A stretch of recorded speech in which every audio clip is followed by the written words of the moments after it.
ये साप्ताहिक बाइबल का उपदेश Plainfield Christian science church independent से है, जो प्लेनफील्ड, न्यू जर्सी, अमेरिका में है। अधिक जानकारी के लिए कृपया हमारी वेबसाइट पर जाएं www.plainfieldcs.com।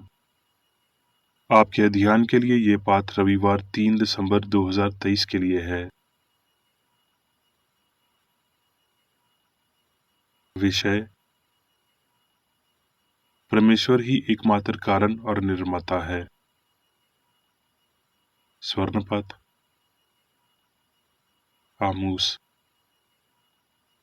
देख, पहाड़ों का बनाने वाला और पवन का सिरजाने वाला और मनुष्य को उसके मन का विचार बताने वाला और भोर को अंधकार करने वाला और जो पृथ्वी के ऊंचे स्थानों पर चलने वाला है, उसी का नाम सेनाओं का परमेश्वर यहोवा है। उत्तरदायी ध्यान। भजन संहिता। हे यहोवा, स्वर्ग में तेरे अद्भुत काम की और पवित्रों की सभा में तेरी सच्चाई की प्रशंसा होगी, क्योंकि आकाश मंडल में यहोवा के तुल्य कौन ठहरेगा। हे सेनाओं के यहोवा परमेश्वर, हे तेरे तुल्य कौन सामर्थी है। तेरी सच्चाई तो तेरे चारों ओर है। समुद्र के गरूर को तू ही तोड़ता है। जब उसके तरंग उठते हैं, तब तू उनको शांत कर देता है। आकाश तेरा है, पृथ्वी भी तेरी ही है। जगत और जो कुछ उसमें है, उसे तू ही ने स्थिर किया है। उत्तर और दक्षिण को तू ही ने सृजा। क्या ही धन्य है वो समाज जो आनंद के ललकार को पहचानता है। हे यहोवा, वो लोग जो तेरे मुख के प्रकाश में चलते हैं, वो तेरे नाम के हेतु दिन भर मगन रहते हैं और तेरे धर्म के कारण महान हो जाते हैं, क्योंकि तू उनके बाल की शोभा है और अपनी प्रसन्नता से हमारे सींग को ऊंचा करेगा। पाठ उपदेश बाइबल में से। भजन संहिता। आकाश ईश्वर की महिमा वर्णन कर रहा है और आकाशमंडल उसकी हित्या कला को प्रकट कर रहा है। दिन से दिन बातें करता है और रात को रात ज्ञान सिखाती है। उत्पत्ति। आदि में परमेश्वर ने आकाश और पृथ्वी की सृष्टि की। फिर परमेश्वर ने कहा, हम मनुष्य को अपने स्वरूप के अनुसार अपनी समानता में बनाएं, और वो समुद्र की मछलियों और आकाश के पक्षियों और घरेलू पशुओं और सारी पृथ्वी पर और सब रेंगने वाले जंतुओं पर जो धरती पर रेंगते हैं अधिकार रखें। तब परमेश्वर ने मनुष्य को अपने स्वरूप के अनुसार उत्पन्न किया। अपने ही स्वरूप के अनुसार परमेश्वर ने उसको उत्पन्न किया। नर और नारी करके उसने मनुष्यों की सृष्टि की। और परमेश्वर ने उनको आशीष दी और उनसे कहा, फूलो फलो और पृथ्वी में भर जाओ और उसको अपने वश में कर लो, और समुद्र की मछलियों तथा आकाश के पक्षियों और पृथ्वी पर रेंगने वाले सब जंतुओं पर अधिकार रखो। तब परमेश्वर ने जो कुछ बनाया था सबको देखा तो क्या देखा कि वो बहुत ही अच्छा है। अय्यूब। पशुओं से तू पूछ और वो तुझे दिखाएंगे, और आकाश के पक्षियों से और वो तुझे बता देंगे। पृथ्वी पर ध्यान दे, तब उससे तुझे शिक्षा मिलेगी, और समुद्र की मछलियां भी तुझसे वर्णन करेंगी। कौन इन बातों को नहीं जानता कि यहोवा ही अपने हाथ से इस संसार को बनाता है। उसके हाथ में एक एक जीवधारी का प्राण और एक एक देहधारी मनुष्य की आत्मा भी रहती है। यशुआ। यहोवा के दास मूसा की मृत्यु के बाद यहोवा ने उसके सेवक यशुआ से, जो नून का पुत्र था, कहा, मेरा दास मूसा मर गया है, सो अब तो उठ, कमर बांध और इस सारी प्रजा समेत यरदन पार होकर उस देश को जा जिसे मैं उनको अर्थात इस्राएलियों को देता हूँ। उस वचन के अनुसार जो मैंने मूसा से कहा, अर्थात जिस जिस स्थान पर तू पाँव धरोगे वो सब मैं तुम्हें दे देता हूँ। तेरे जीवन भर कोई तेरे सामने ठहर न सकेगा। जैसे मैं मूसा के संग रहा वैसे ही तेरे संग भी रहूंगा, और ना तो मैं तुझको धोखा दूंगा और ना तुझको छोड़ूंगा। तब यहोशू ने प्रजा के सरदारों को ये आज्ञा दी। यशवा, तुम अपने आप को पवित्र करो, क्योंकि कल के दिन यहोवा तुम्हारे मध्य में आश्चर्य कर्म करेगा। तब यशवा ने याजकों से कहा, वचा का संदूक उठाकर प्रजा के आगे आगे चलो। तब वो वचा का संदूक उठाकर आगे आगे चले। तब यहोवा ने यशवा से कहा, आज के दिन से मैं सब इसराइलियों के सामुख तेरी प्रशंसा करना आरंभ करूंगा, जिससे वो जान लें कि जैसे मैं मूसा के संग रहता था, वैसे ही मैं तेरे संग भी हूँ। और संदूक के उठाने वाले यरदन पार पहुंचे, और संदूक के उठाने वाले याजकों के पांव यरदन के तीर के जल में डूब गए। यरदन का जल तो कटाई के समय के सब दिन किनारों से ऊपर ऊपर बहा करता है। तब जो जल ऊपर की ओर से बहा आता था, वो बहुत दूर अर्थात आदम नगर के पास, जो सरतान के निकट है, रुककर एक ढेर हो गया। और याजक यहोवा की वचा का संदूक उठाए हुए यरदन के बीचों बीच पहुंचकर स्थल पार स्थिर खड़े रहे, और सब इसराइली स्थल ही स्थल पार उतरते रहे। निंदान उस सारी जाति के लोग यरदन पार हो गए। भजन संहिता। जब इसराइल ने मिस्र से अर्थात याकूब के घराने ने नए भाषा वालों के बीच में कूच किया, तब यहूदा यहोवा का पवित्र स्थान और इसराइल इसके राज्य के लोग हो गए। समंदर देखकर भागा, यरदन नदी उल्टी बही, पहाड़ मैदानों के नियन उछलने लगे, और पहाड़ियां भेड़ बकरियों के बच्चों के नियन उछलने लगी। हे समंदर, तुझे क्या हुआ कि तू भागा, और हे यरदन, तुझे क्या हुआ कि तू उल्टा बहा। हे पहाड़ों, तुम्हें क्या हुआ कि तुम भेड़ों के नियन, और हे पहाड़ियों, तुम्हें क्या हुआ कि तुम भेड़ बकरियों के बच्चों के नियन उछली। हे पृथ्वी प्रभु के सामने, हाँ याकूब के परमेश्वर के सामने थरथरा। वो चट्टान को जल का तालाब, चश्मे के पत्थर को जल का सौता बना डालता है। मरकस। और यीशु अपने चेलों के साथ झील की ओर चला गया, और गलील से एक बड़ी भीड़ उसके पीछे हो ली। और यहूदा और यरूशलेम और अदुमिया से यरदन के पार और सौर और सदा के आसपास से एक बड़ी भीड़ ये सुनकर कि वो कैसे अचंभे के काम करता है, उसके पास आई। और उसने अपने चेलों से कहा, भीड़ के कारण एक छोटी सी नाव मेरे लिए तैयार रहे, ताकि वो मुझे दबा न सकें, क्योंकि उसने बहुतों को ठीक किया था।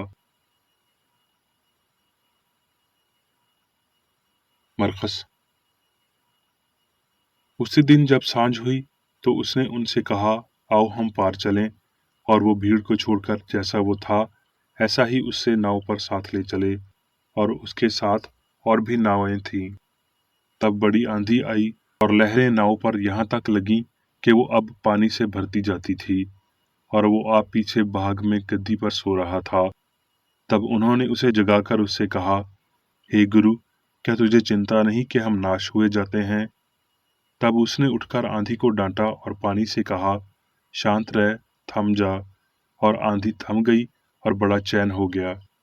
और उसने उनसे कहा, तुम क्यों डरते हो? क्या तुम्हें अब तक विश्वास नहीं? और वो बहुत ही डर गए और आपस में बोले, ये कौन है कि आंधी और पानी भी उसकी आज्ञा मानते हैं?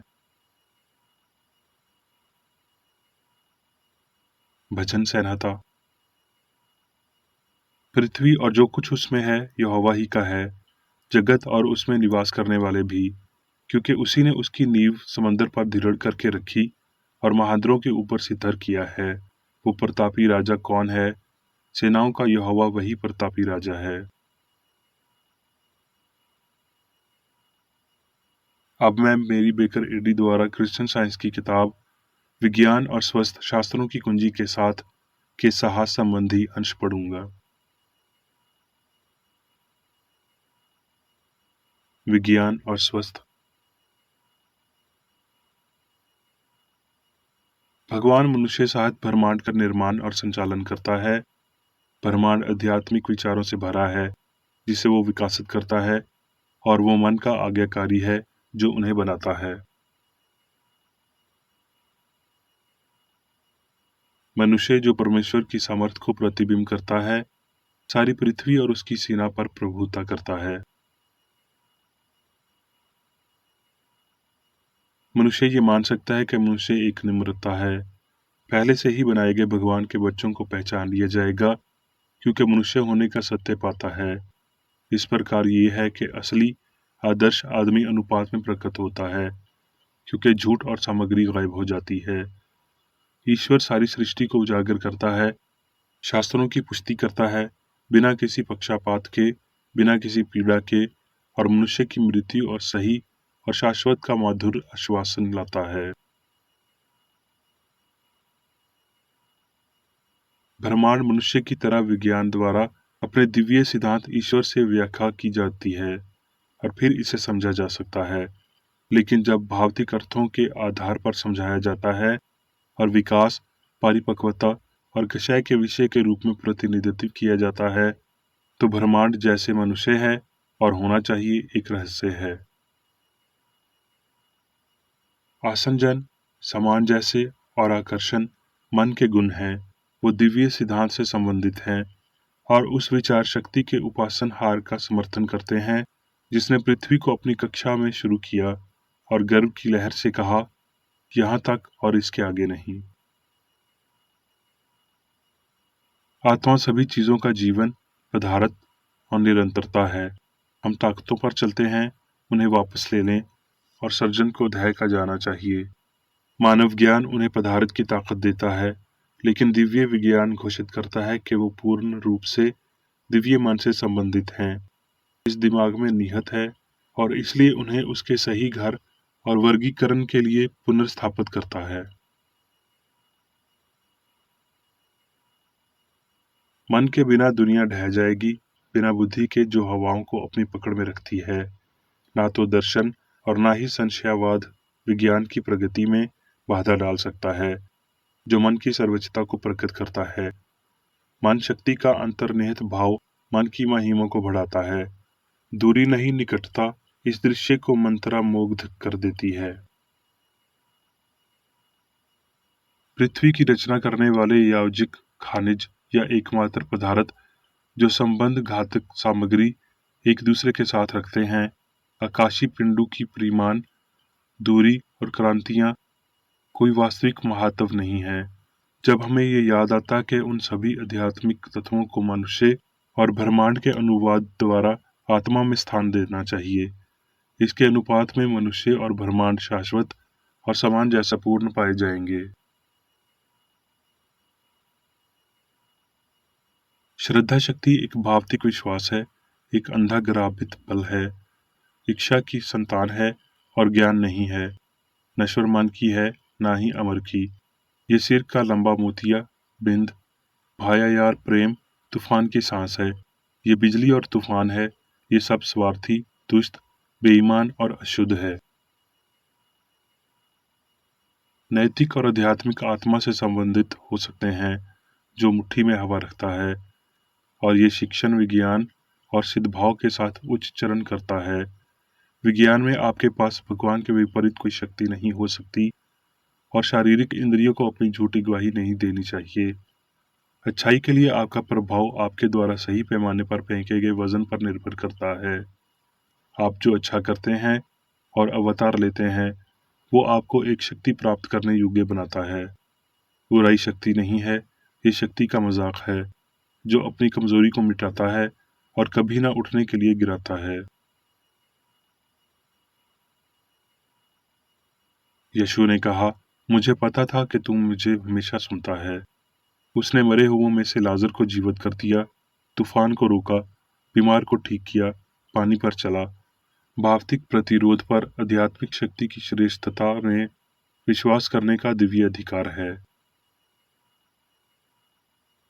एक चमत्कार भगवान के नियम को पूरा करता है, लेकिन उस कानून का उल्लंघन नहीं करता है।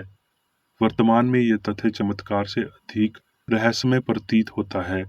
भजनहार ने गाया, हे समंदर तुझे क्या हुआ कि तू भागा, और हे यर्दन तुझे क्या हुआ तू उल्टा बहा। हे पहाड़ों तुम्हें क्या हुआ कि तुम भेड़ों के नियन, और हे पहाड़ियों तुम्हें क्या हुआ कि तुम भेड़ बकरियों के बच्चों के नियन उछली। हे पृथ्वी प्रभु के सामने, हाँ याकूब के परमेश्वर के सामने थरथरा। ये चमत्कार किसी विकार का परिचय नहीं देता है, लेकिन मौलिक आदेश को प्रकट करता है, भगवान के अपरिवर्तनीय कानून के विज्ञान की स्थापना देता है। आध्यात्मिक विकास अकेले ईश्वरीय शक्ति के व्यायाम के युगे है। आत्मा का ब्रह्मांड ईश्वरीय सिद्धांत या जीवन की रचनात्मक शक्ति को दर्शाता है, जो मन के बहुसंख्याक रूपों को पुनः उत्पन्न करता है और यौगिक विचार मनुष्य के गुणों को नियंत्रित करता है। पेड़ और जड़ी बूटी अपनी स्वयं की किसी प्रसार शक्ति के कारण फल नहीं देते, बल्कि इसलिए कि वो उस मन को प्रतिबिंबित करते हैं जिसमें सभी शामिल हैं। एक भौतिक दुनिया का अर्थ है एक नश्वर मन और मनुष्य एक निर्माता है। वैज्ञानिक ईश्वरीय रचना अमर मन और ईश्वर द्वारा निर्मित ब्रह्मांड की घोषणा करती है। अंतर्मन मनासिक अणु से अनंत तक सभी को बनाता और नियंत्रित करता है। सभी का ये दिव्य सिद्धांत उनकी रचना के द्वारा विज्ञान और कला और मनुष्य और ब्रह्मांड की अमरता को व्यक्त करता है। सृजन हमेशा दिखाई दे रहा है और हमेशा अपने अटूट स्रोत की प्रकृति से प्रकट होता रहता है। नश्वर भाव इस प्रकार प्रकट होता है और विचार सामग्री कहलाता है। इस प्रकार गलत अर्थ में दिव्य विचार मानव या भौतिक विश्वास के स्तर तक गिर जाता है, जिसे नश्वर मनुष्य कहा जाता है। लेकिन बीज अपने आप में है, केवल दिव्य मन ही सब कुछ है और सभी को पुनः उत्पन्न करता है, जैसा कि मन गुणित है और मन का अनंत विचार मनुष्य और ब्रह्मांड उत्पाद है। एक विचार, एक बीज या एक फूल की एकमात्र बुद्धि या पदार्थ ईश्वर है, जो इसका निर्माता है। मन ही सबकी आत्मा है। मन जीवन, सत्य और प्रेम है, जो सभी को नियंत्रित करता है। प्रकृति प्राकृत आध्यात्मिक कानूनों और दिव्य प्रेम की आवाज लगती है, लेकिन मानव की धारणा प्रकृति को गलत समझती है। आर्कातिक क्षेत्र, धूप उष्णकाती बिंदिये, विशाल पहाड़ियां, पंखों वाली हवाएं, शक्तिशाली बलों, ब्रह्मांडों, उत्सव के फूल और शानदार आकाश सभी मन की ओर इशारा करते हैं। वो जिस आध्यात्मिक बुद्धि को दर्शाते हैं। पुष्प प्रतीत देवता के चित्रालपी हैं। सूर्य और ग्रह भावे सबक सिखाते हैं। तारे रात को सुंदर बनाते हैं और पत्ती स्वाभाविक रूप से प्रकाश की ओर मुड़ जाती है। ईश्वर अनंत है, इसलिए हमेशा मौजूद है और कोई अनय शक्ति या उपस्थिति नहीं है। इसलिए ब्रह्मांड की आध्यात्मिकता ही सृष्टि का एकमात्र तथ्य है। अब मैं मेरी बेकरेडी द्वारा चर्च मैनुअल में दिए गए 3 दैनिक कर्तव्यों को पढ़ूंगा। दैनिक प्रार्थना। प्रत्येक दिन प्रार्थना करने के लिए इस चर्च के प्रत्येक सदस्य का कर्तव्य होगा, तुम्हारा राज्य आए, ईश्वरी सत्य, जीवन और प्रेम के शासन को मुझ में स्थापित कर और मुझ पर शासन कर, और तेरा वचन सभी मनुष्यों के स्नेह को समृद्ध कर सकता है और उन पर शासन कर। आदेशों और कर्तव्यों के लिए एक नियम। ना तो दुश्मनी और ना व्यक्तिगत लगाव मदर चर्च के सदस्यों के आदेशों और कर्तव्यों पर लागू करना चाहिए। विज्ञान में दिव्य प्रेम ही मनुष्य को नियंत्रित करता है और एक क्रिश्चियन विज्ञानी प्यार की मीठी सुविधाओं को दर्शाता है। प्यार में डांटने पर, सच्चा भाईचारा, परोपकार और क्षमा में। इस चर्च के सदस्यों को प्रतिदिन ध्यान रखना चाहिए और सभी बुराई दूर करने, भविष्यवाणी, न्याय करने, निंदा करने, परामर्श देने, प्रभावित करने या गलत तरीके से प्रभावित होने से बचने के लिए प्रार्थना करनी चाहिए। कर्तव्य के प्रति सतर्कता। इस चर्च के प्रत्येक सदस्य का यह कर्तव्य होगा कि वो प्रतिदिन आक्रामक मानसिक सुझाव से बचाव करे और भूलकर भी ईश्वर, नेता और मानव जाति के प्रति अपने कर्तव्य की उपेक्षा नहीं करनी चाहिए। उनके कामों से उन्हें आंका जाएगा और वो उचित या निंदनीय होगा।